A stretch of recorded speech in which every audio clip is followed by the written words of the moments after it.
All right, sweet guys. Chad, thanks for coming. Pleasure. Guys, this is the pharmacy project. This was something we spent a lot of time thinking about as we've developed our technology, drugstore to door. Also being an independent pharmacy owner myself, Chad, it was important that we start to bring outside industries in and look for parallels. And so that's why I reached out to you and asked you to be our first guest to come in and share what you do.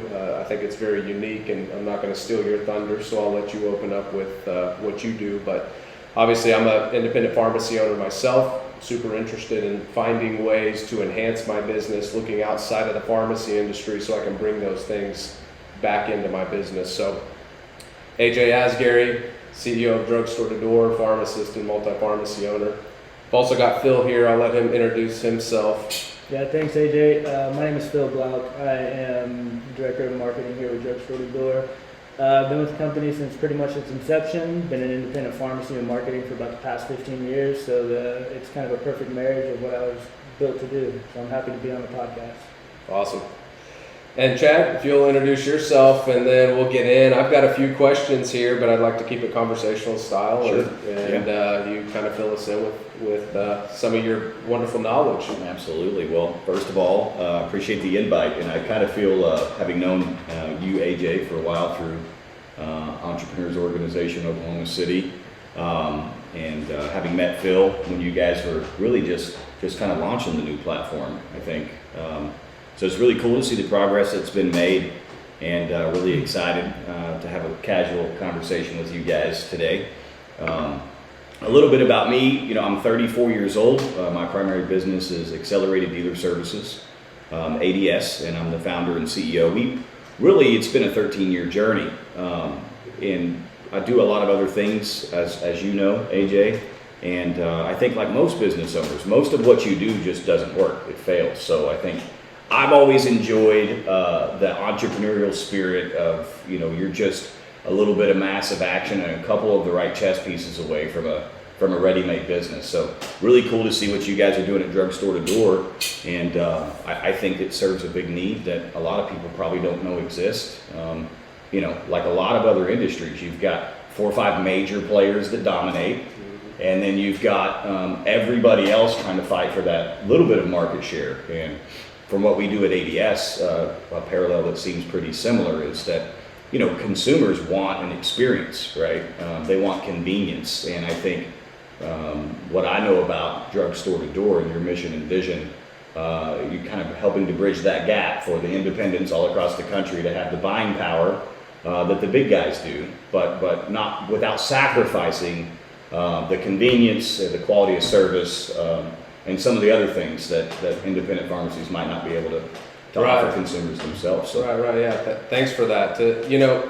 With our technology, and I'm going to kind of shelve that, but for our technology, we're wanting to enhance what independent pharmacies can do, and a big piece of this is going to be leveraging our technology, or not even leveraging our technology, just learning some techniques today from you as far as marketing goes, because I would consider you a guru in this space. So I want to shift away from Drugstore to Door, have a conversation more around what is it your business does in the most simplistic form, and who is your audience, or who are the people that you're actually selling the product to? Because I believe, much like an independent pharmacy owner, you've got a B2C component, but there's also a B2B component, so business to business and business to consumer, and there's something that you identified in both of those. So run me through basically what your company does. So that's right. That's exactly correct. So in the simplest form, right, our organization, we serve franchise automotive dealerships in the United States and Canada, okay? So that's our customer today, AJ, okay? We've done that for 13 years, and through that time, we've had lots of different products and services that we've offered to the franchise auto dealer, and they're all designed to help them increase sales. Right. So who's a franchise auto dealer? Could you give us an example? Are you allowed to disclose? Sure. There's 17,000 franchise auto dealers all across America. Okay. Right. So, anytime you go see the name Honda, Chevy, Dodge, Ford, Subaru, that's a franchise auto dealer. Okay. And so here locally in Oklahoma City, probably one of the more name recognition in terms of clients would be the Seth Wadley Auto Group. Right. So that would be an example. So they They would contract my company. There was a Netflix show. He's always wearing the hat. Tiger King. Tiger King. Yes. All right, go ahead. Yeah, Sorry, that's cool. So Yeah, basically the way our business works, right? An oversimplified version. Here's what we do. We really help our clients solve two major problems: generating more leads, which that turns out that's largely a commodity these days. Okay. What our real focus is as ADS is we convert leads to confirmed appointments. So the reason a dealer would hire us as opposed to any other marketing shop that he could hire, we're not so much principally concerned with generating more leads, because that happened in the 2000s and in the 2010s, right? And most business owners these days know that, they're $500 in paid ads away from a whole bunch of unqualified leads hitting their CRM, right? So where we really have a stronghold is we have built the systems and the infrastructure and the databases and the technology to communicate with consumers, to help identify where they're at in that buying journey. And what we've realized through that process, we kind of accidentally discovered that this was a better business model, truth be told. And by accidentally, I mean 13 years of failure, essentially. So in a nutshell, we're a digital marketing agency as a front-end shop, right? And that's just what it sounds like. The dealerships will hire us to help increase their digital marketing effectiveness. But what I'm really passionate about, and where I think in the next 20 years there's a real opportunity that isn't quite as prevalent today as it will be over time, is how do you really convert that consumer? How do you really find out what they want and help that B2B client serve that consumer? Yeah, so you mentioned something here. I'll take notes, so forgive me as I do it, just so I can go back to it. You mentioned lead generation versus qualified leads. So clear up the difference between going out, doing effective marketing, have a bunch of hits, if you will, or a bunch of people show up to whatever you're trying to grab, versus having a qualified lead actually hit the table. What does that look like? Well, so in our business, okay, and this is not unlike many other industries, right? So think about it like this. It's the difference between the sales department in a dealership and the marketing department in a dealership. And over the years, I've started to realize there's really not much difference. It's not, in other words, it's not germane to automotive. Does that make sense? So here's what generally happens in organizations, right? Turns out sales and marketing are two very important departments in any business, right? Whether you're selling software or selling digital marketing or selling popsicles, you've got to find out a way to generate revenue and market to people who need your product or service, right? So here's what we've realized is that in the automotive space, the sales guys are always judging the marketing team, right? I call it the great divide, okay? You got people on the same team, right? Yeah. That are really supposed to be there for the same goal, which is to generate customers and to generate revenue. Right. And they're actually their own biggest enemy. Right. It's like the conflict is not external. It's not some new technology or new app or new mobile device. It's like, no, dude, the conflict's right there. It's between your own two sales managers. Okay. Between your marketing guy and your sales guy. So long story short, here's kind of how that plays out in retail automotive, and I would suspect in lots of different industries. The sales team just wants customers right there. They want the easy ones, right? They're qualified, they're all the things we want, none of the things we don't, aka the qualified lead. They're going to walk in and buy something. Marketing has a different job, right? Their job by definition is to share the organization with human beings. That's what marketing is, right? Of course. And so, if you follow this, sales basically accuses marketing of generating shitty leads. That's the bottom line, right? And then over there, marketing, right? They're working as hard as they possibly can to generate all the traffic they can for the sales team, right? Yep. But marketing will say, well, sales guys are lazy, they're unorganized, and they don't follow the process. And so the conflict's always there, right? And so to your question, I think the question started something to the extent of, well, what's the difference between a qualified lead or a quality lead and an unqualified lead or a not quality lead? Right. Because I've been fielding these questions from dealer principals and general managers for, of the better part of a decade and a half. And it finally hit me. So, there's the old methodology in marketing is it better to use a shotgun or a rifle? And I say they're both zero-sum games. Okay, explain that. Well, so what is a good lead? Right, let's talk about that. Let me ask some questions to explain that. Yeah. So, Phil, what's a good lead? I think a good lead is anybody that comes in with genuine interest in the product that you have for sale. Okay, great. Oh, great. So, what's a bad lead? A bad lead is collecting a name and an email address and somebody who has zero interest or even any knowledge Right. of the product. Okay, and I would generally agree, and I think a lot of viewers would agree Right. with that evaluation, right? Right. A good lead is somebody who has a genuine interest in our product or service, right? And a bad lead is just some random contact information, which by the way might not even be good, Right. that is never going to buy our product or service, right? Okay, I think that sums it up. So we can use retail automotive, since that's kind of my domain. Yep. But we could just as easily use pharmaceuticals Of or course. real estate Of or course. any business you want to. Of course. You want to know what a good lead really is? Bring it on. It's a human being with a heartbeat and the ability to buy something eventually. Now we laugh about it though, right? We laugh about it because it's funny. Yeah. Yeah. So- I'm so- gonna check. Keep going. Keep Using going. automotive as the example, right? So sticking with automotive, a lot of times, these guys, give you some context, they get 2,000 or 3,000 internet leads every single month, right? You got to think about that. Some of these guys have been in business for 10 years, right? Or longer, but it's been about 10 years since the internet lead gen was just an easy peasy commoditized thing. So let's just do some math, right? You get 3,000 leads a month, right? That's 36,000 leads a year. You do it for a decade. That's 3.6 million people. Well, hell, for the Seth Wadley Automotive Group, that's every Oklahoman in the entire state. Our state has about 4 million total humans, right? So it's a zero-sum game to say, well, I need quality leads versus I need volume of leads. I think what you really need is you need to be able to accurately identify and own information on human beings, because it's not if they're in the market for a vehicle, folks. It's when. And I would argue it's the exact same thing, right? It's not if they're in the market for an insurance policy, it's when. It's not if they're in the market for Right. a new pill, it's when. It's not if they want to build their next house or mortgage, or it's not when they need 5 sticks of lumber from Lowe's. It's all just a matter of when. So by definition, something we've had to learn the hard way of failing, and it took us about 10 years to figure this out, is that the answer to that old question, is it sales or marketing, and is it lead quality or lead volume, it really boils down to one thing.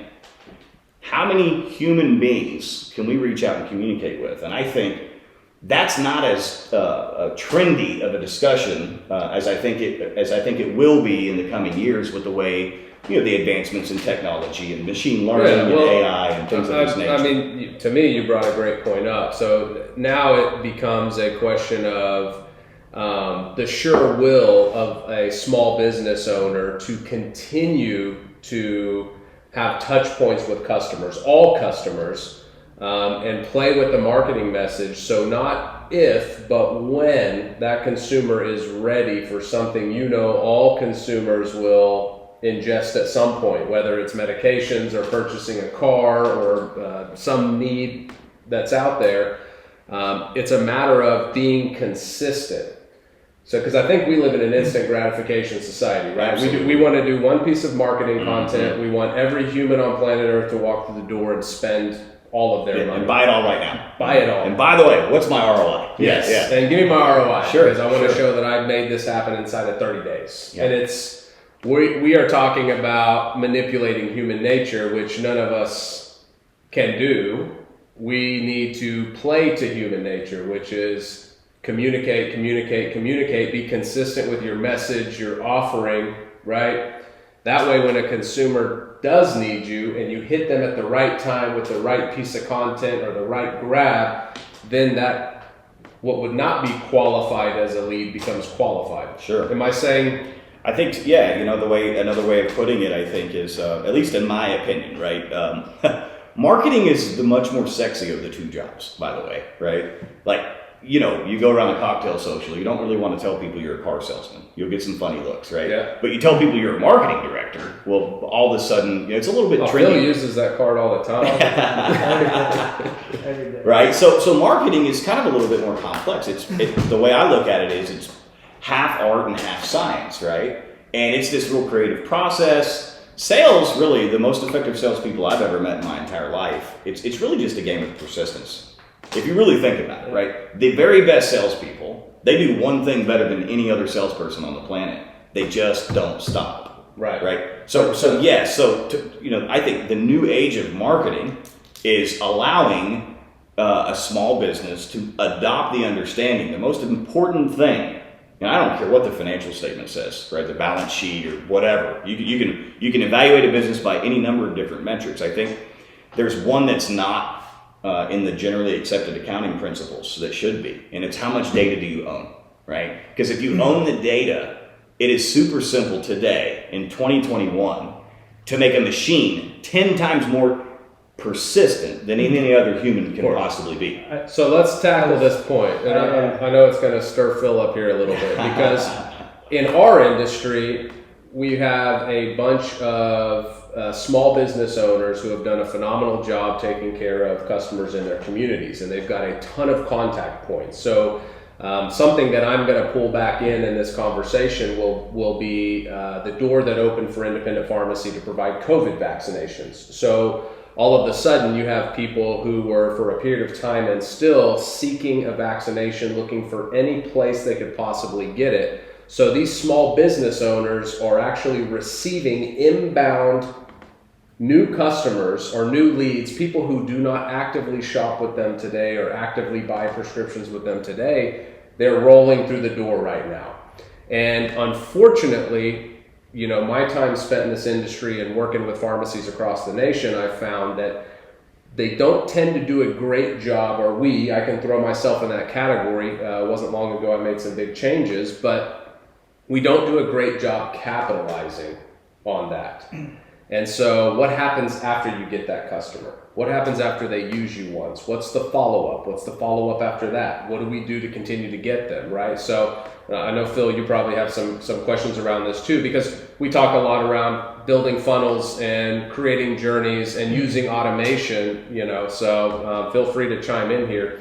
Yeah, I think a misconception is that to actually create the follow-up process and continue to create that contact with the customer over time, I think people think is a lot of work, right? And to be honest with you, if you work with a company or you work with Drugstore to Door, a similar software or something like that, if you have the data, like Chad said, these points of contact that can be automated, put into play, but it's all about gathering that data, like you said, something that we don't see independent pharmacies doing really at all. I mean, you could have 10,000 patient list and send us an email list of 300 clients, right? Mm-hmm. So, and that's not uncommon. We see that every day. So, with the opportunity of the COVID vaccinations, and especially those who are using our system, we are gathering that information for the pharmacies. So, I think it's very important that, they take what you're saying and understand that, although this patient wants a COVID vaccination now, tomorrow, next week, next year, they're going to need a prescription or they're going to need an OTC item, but they have to maintain the constant communication. So I'm really glad you brought that up, that data is very, very important. Yeah, it is. It's the old saying. I appreciate you saying that, Phil, but it's kind of, over the years, right? You analyze something long enough and you're bound to come up with simpler ways of communicating it, right? And so with data, right, because that's really all we're talking about right now. If you really value the data that you have as a business, right? Mm-hmm. Then you can get exponentially ahead of people, okay? But you can't give something that you don't have. Mm-hmm. So that's where it all starts, right? Mm-hmm. Marketing is to, by definition, send the right message to the right person at the right time, right? Exactly. Sales, by definition, is to acquire new customers, right? And so I think it's, look, guys, it's like a lot of other things in life. It's simple to state, but it's not easy to execute. And capitalism, by the way, it's kind of symbolic of capitalism by nature, right? Because the automotive industry works that way. The top 5 automotive groups in the world, right? They own 80% of all dealerships. So guess what they have? Resources. Oh, of course. So guess what they get to do? They get to go hire data scientists and big teams of programmers, and they get to automate and communicate. Well, guess what? The mom and pop dealership here in El Reno, Oklahoma, right, that has one dealership, right, and they employ that community of people right there, and that's their whole nutshell, and that's their whole business model in a nutshell. And capitalism is kind of structured that way a lot, right?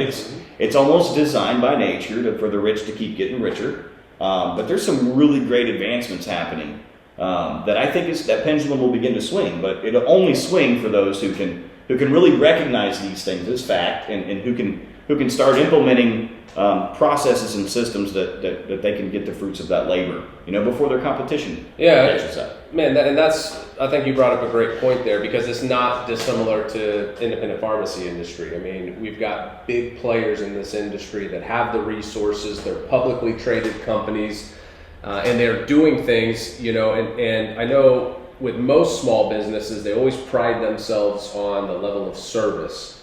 And that gets us so far, but there is a demand or expectation from the consumer that if I'm going to shop a retail establishment, today you expect that there's an online retail presence, Absolutely. right? You would. There better be today. There better be, right? If you're bringing a lead in to a dealership, whether they're a one location dealership or a multi-unit dealership, I would assume the expectation today is their car inventory better be online and very easy to shop for that consumer. That's right.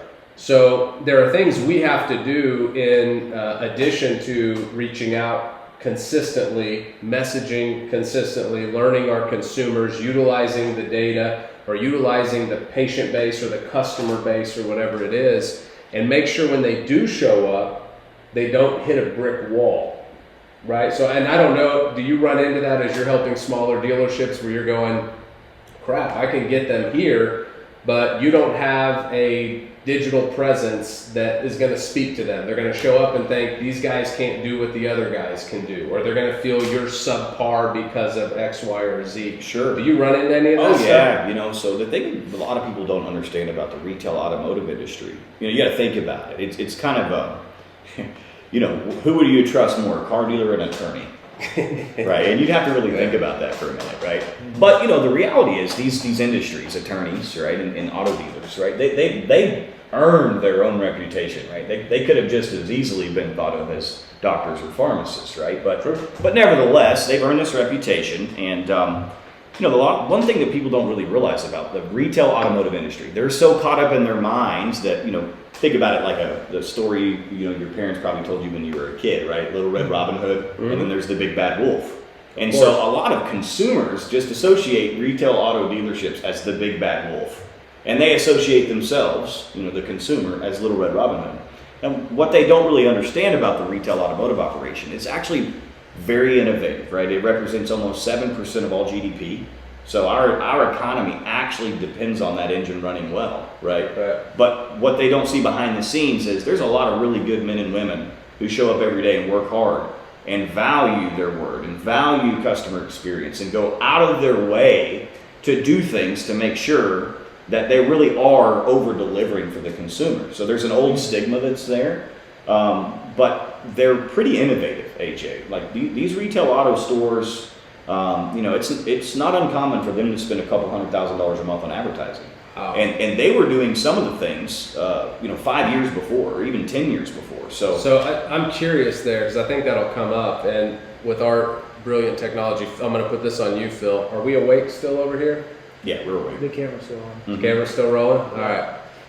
Just want to be sure so we don't lose the juicy stuff. You mentioned something here that's mind-blowing to me. $200,000 a month on a smaller dealership. Is that a... Oh, no, that's going to be a rather large store. That's a large size? Yeah, okay. Yeah. So but it's not uncommon, right? It's not an uncommon thing to see a store spend $200,000 or even more per month in advertising. And do you know, or do you have any idea, maybe we shouldn't be giving out car dealers' trade secrets here, do you have any idea what the margin looks like for these guys? Are these large margins, or is it a volume? That's another really misconceived notion. They're as thin of margins as you'll find in all of commerce. Because I feel like in business, you hear a lot of people always thinking the other person's, man, I should have done that. Right. This person's killing it. The grass is always greener. It's greener, yeah. Their margins are bigger. This guy's robbing me every time I buy a car. They're making thousands of dollars, So, I'd like to get that because we're in the same type of business, right? Our margins get squeezed, so we either get into a volume game or a value game or some combination of both so that we can get margins that allow us to run our business.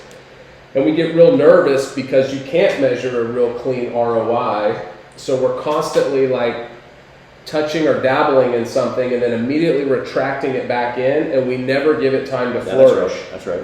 It's like planting a seed and then digging it back up and tossing it in the trash after a couple, drops of water, thinking that why didn't the tree grow overnight, Sure. And it's just our society, right? But I like to bring that up because I hear this a lot with businesses that I've worked with is most businesses, there's some out there that got really nice fat margins, but most businesses, especially when they're selling something, it's a very slim margin game. So for someone to have to go spend that kind of money to drive the volume to get the return, I just wanted to air that fact out because I see really tight budgets in small business, and I think it's to the detriment, not that they need to go spend a ton of money, it needs to be effective money, but it's to the detriment of growth or retention or advancement, so that you have customers remain excited about what you're doing. They don't view you as a dying breed. You know, the stigma of small business and support us because you feel sorry for us, that's a terrible message in my mind. You know, it's support us because we have all the tools and the capability, and with what's happened with technology, we can leverage all the things the big guys do and give you all the conveniences you're accustomed to. Where we can excel is we can bring that personal touch, the local community, all those other things into play. But you don't have to sacrifice these things to get these things. Why can't you have them both? And I think that's where small business can excel, is the combination of those two things. So I want to give people, you know, and as we start to wrap this thing up, I want to give them things they can use, not sign up for drugstore to door, utilize our platform, you know, not pay for, I know you're not in our industry, but not pay for a Chad's marketing service. What are things that small business owners can do to effectively, what are the most common, if you had to prescribe 2 or 3 things for a pharmacy business owner or a car dealer? Yeah, sure. It doesn't matter who it is. From a marketing perspective, what would be those low-hanging fruit pieces you would say you should absolutely be doing right now? Fair. Put me on the spot. Hey? For sure. You know, so, you know, I guess the way I would try to break that question down to AJ is, you know, if I started a brand new company today, whether it's an independent pharmacy, an automotive dealer, a new home builder, or anywhere on that spectrum, right? What would I do today that I just had to fail 13 years to realize that I probably should do these things, right? And so if there's a listener that sees this content and can implement one of those things, I think they'll be way ahead of the game. So in no particular order, here are some things that are just baseline, foundational. If you're not doing these things today and you own a business, then you're just going to have to outwork people. And I just don't think that that's a real great business model or business strategy. So from a sales and marketing perspective, here's the blocking and tackling, the fundamental foundation. And I'm going to take notes because I'm going to implement these. Sure. Number 1, you cannot sell what you don't have. Okay. And let me be more specific. If you're a car dealership that's got 500 pieces of inventory, but there's only 200 listed with photos and descriptions on your website, as far as consumers are concerned, you have 200 vehicles. Oh, I love that you brought that So up. if you're an independent pharmacy and you've got 500 SKUs in your shelves, but they go to your website and they can only see 50, in their mind, you can't sell them what you don't have. So number 1, this literally costs nothing. It costs you nothing, except you got to pay attention. That's the only thing it costs you, a little bit of time to pay attention. Put your merchandise on your website. And I know that sounds so stupid simple. No, you are preaching, and I know Phil's got to be dying laughing inside. And we did not plan this. Please make this clear. But that's one of the philosophies with drugstore to door, is to take every bit of inventory a pharmacy can get their hands on. Sure. And make sure it's visible to the consumer. Yeah. So that the consumer's confidence skyrockets when they visit the retail site. Well, I love to hear that, but can I be a little naughty? Yeah, go for it. That's not necessarily germane specific or proprietary to drugstore to door ADS. Nobody. There was this guy, he started selling books, right? Yeah. And now we all buy all of our groceries from him. He's made that the baseline expectation, of right? course. If you don't put your inventory online, okay, Bezos is going to do it for you. But if he does it for you, ladies and gentlemen, then you're going to have big time problems. So do yourself a favor. Yeah. If you've got it to sell, make sure it's on your website. Love it. Great first point. I couldn't have paid you enough to say that. So that's fantastic. The fees will come later. They'll take them easy on you. Yeah. So I want 2 more out of you, if you'll give us 2 more. Only 2? Man, making the job easy, man. Okay, so I would say, no particular order, but you kind of made an analogy early. Listen, every business, if you own a business and it's not a not-for-profit, okay, then what that really means is that you are trading your time as a human being for money. By definition, owning a business, that's what it means. So I would say this, every dealership, every small business, every independent pharmacy across America, they're always sensitive to what do I spend, what did I get in return, okay? So the second thing I would say is this, you're never going to get a bad investment or bad return on your investment when you collect data in the process.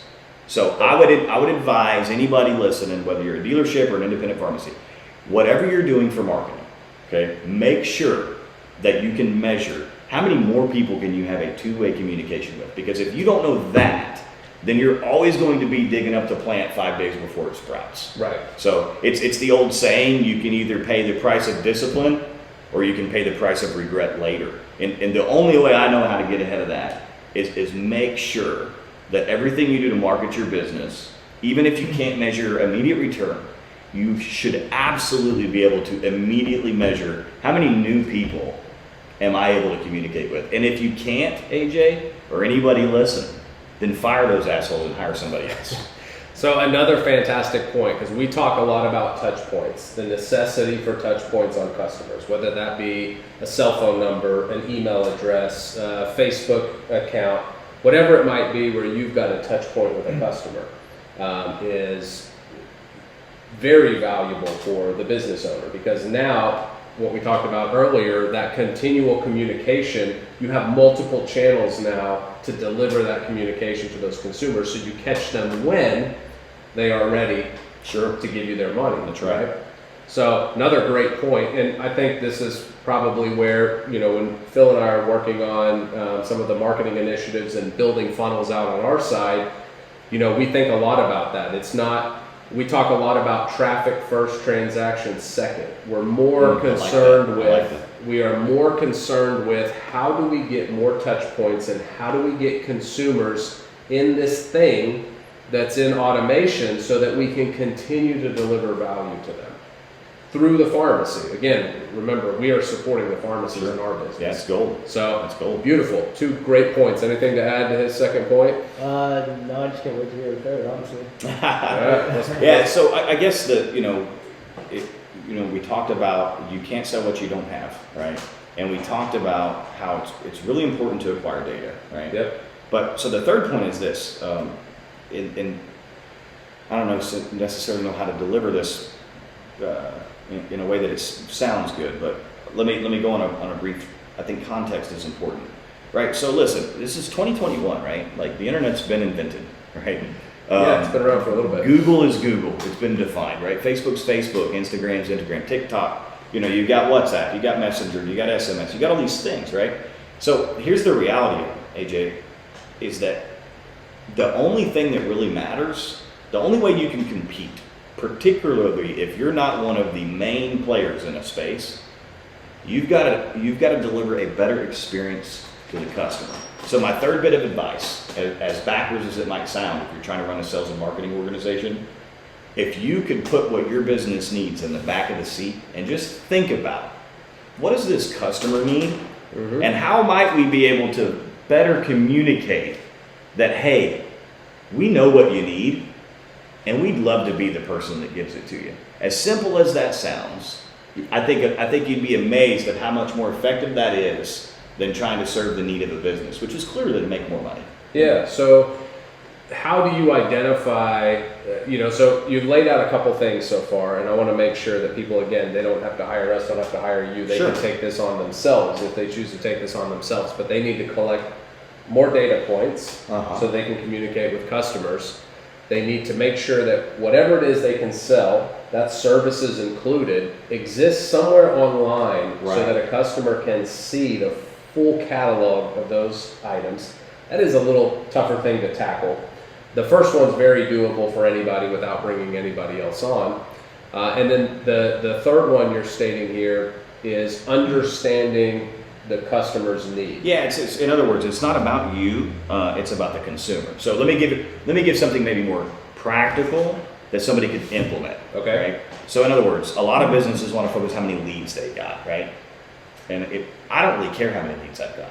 Okay. That doesn't matter. What I care about is how many two-way conversations do I have. Okay. So I'll give you a good example. Most businesses don't really know how to use Facebook and Instagram.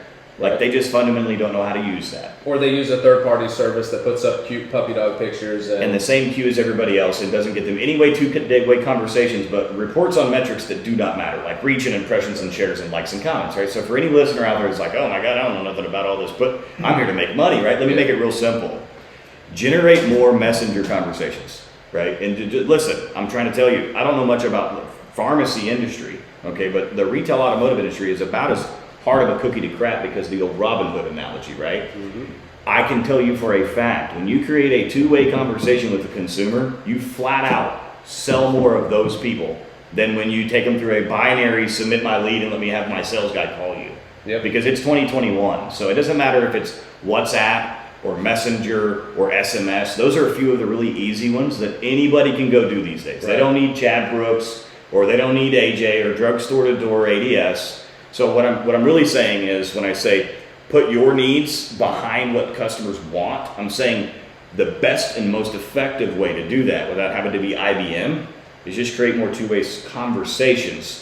Because it's the funniest thing. If you ask people what they want, they'll tell you. Yeah. Isn't it funny? What's amazing too, what I see is we don't ask that question. And the other thing we do is we spend a lot of time thinking in terms of what would we do. And that's what I mean by saying like, hey, I'm a sales guy by nature and I know what I want to do. I want to make a shit pot full of money. And any business owner that doesn't have a similar goal probably shouldn't own a business. But that's exactly what I mean, right? Yeah. So there's what Chad wants this customer to do right now. Yep. But then there's actually this other more powerful thing, which is what does this customer want? And anytime you're able to create a two-way conversation, they're at least twice as valuable as a lead. Perfect.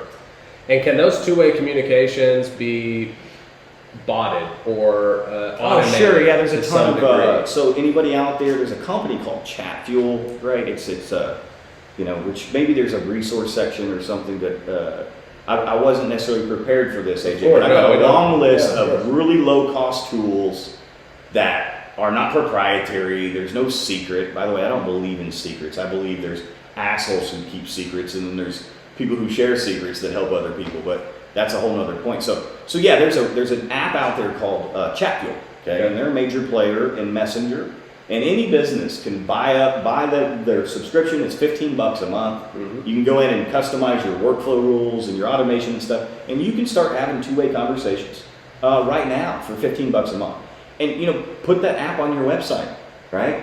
Because you'd be amazed if you get 1,000 people come to your website every month. You'd be amazed at how many would actually tell you what they want if you just had the means to ask them what they wanted. Yeah. And something we struggle with in pharmacy is we have websites that are glorified landing pages. They serve no purpose. There's not a high traffic count to those areas. And, we would argue, obviously, from our standpoint, that there's really nothing there to consume. That's why nobody goes there. You can't go there and action something. You can't action your need immediately. And that's obviously a problem we wanted to solve for independent pharmacies. But for an auto dealer, they can solve a problem. I mean, today, you don't even have to. The last 2 cars I've purchased, I didn't step foot into a dealership. It was purchased online, conversation online, and car delivered to the house. Sure, yeah. I mean, that's the society we live in. We're doing it with cars. We're dang well doing it with our groceries and our food and our, all the other things that we get as consumers. So what's important for me is, our underlying mission here is for independent pharmacy to excel. And so I'm super excited you were willing to be our first guinea pig. We're hoping to God this thing is still recording. If not, we'll be redoing it. Yeah, well, always no problem to come on back to the OJ house. Yeah, I appreciate it. But I think the 3 things you left us with, I know 2 out of 3 of those, anyone listening can go do it right now. They can start doing it. Both of them, kind of that old show up in overalls and looks like work type of thing. They're both going to require that to actually be successful, and the diligence in doing so. And so, but I think they're very valuable, and I'm glad we got to hear it from another industry, because I think all industries, especially the ones that are doing it right, do those things. They're imperative to marketing. Sure, absolutely. Growing your business, enhancing your business. So I appreciate the time. You undersold yourself. You've done a lot of amazing things. So your 13 years of failure I want to make it clear to the audience that you're your biggest critic. Sure, but also to be clear, and I appreciate you bringing that up, but here's the reality of it, right? You only fail when you stop. Right. So it's really 13 years of learning. Yeah. Right. Yeah. And it's been an honor. I really appreciate you guys having me on the show. And I'm really cool. It's really fascinating. I personally love what you're doing because it's not much different than what I'm passionate about. I love to help the underdogs go try to beat the big boys. So for anybody that doesn't know about drugstore to door, what you guys are up to, I think you're doing some really great work, and I think. Yeah, you're trying to make $1 trillion like any other business, but I think you're trying to do it by solving a real problem that a lot of these guys out there have that they may not know that it could be that easy to solve. So I commend you. I commend both of you guys for that. Super cool. I appreciate it. And if anyone needs a new vehicle that's listening to this, how do you get them sucked into your I don't funnel? know. That's not my business. I mean, here's the deal. Get them sucked in your funnel. I hope one of my dealers doesn't hear this, but the simplest way, go to Carvana.com, pick, click, and pay. Yeah. Do you guys do marketing outside of that industry, or is that your lane? No, it is. We're just focused only on automotive, and there's been a lot of really wise people. AJ told me that's a big mistake, and they're probably right. But the reality of it is, we've got this really big vision, and we have a deep domain expertise on one thing, and that's retail automotive operations. So the way we're going to continue to work it, because it is in overalls, and it's absolutely work. Yeah. We're going to expand a lot of other markets in the future. That's our plan, but we're not going to expand into another market, period, until we know that we're able to actually do what we say we're going to do, and then we'll once we get past that stage, I think we have some ideas of expanding, but it's the old saying, more said than done, more gets said than done. So we've got plenty of work in front of us in the retail automotive space, and once we get to the other end of that rainbow, we'll reevaluate from there. Core competencies, man. I preach it all day. Yeah. What you know the best. That's right. Put your energy in. So. Yeah, the tortoise wins the race. Yeah. That's right. Yeah. Chad, thank you so much, man. Phil, anything else last? No, that was amazing. Really appreciate it. That was an amazing first podcast. I think you brought a lot of value to everybody that hopefully listens to it, right? So really appreciate it. Yeah, for sure, Phil. Absolutely. Thanks, man. Absolutely. Glad to have you.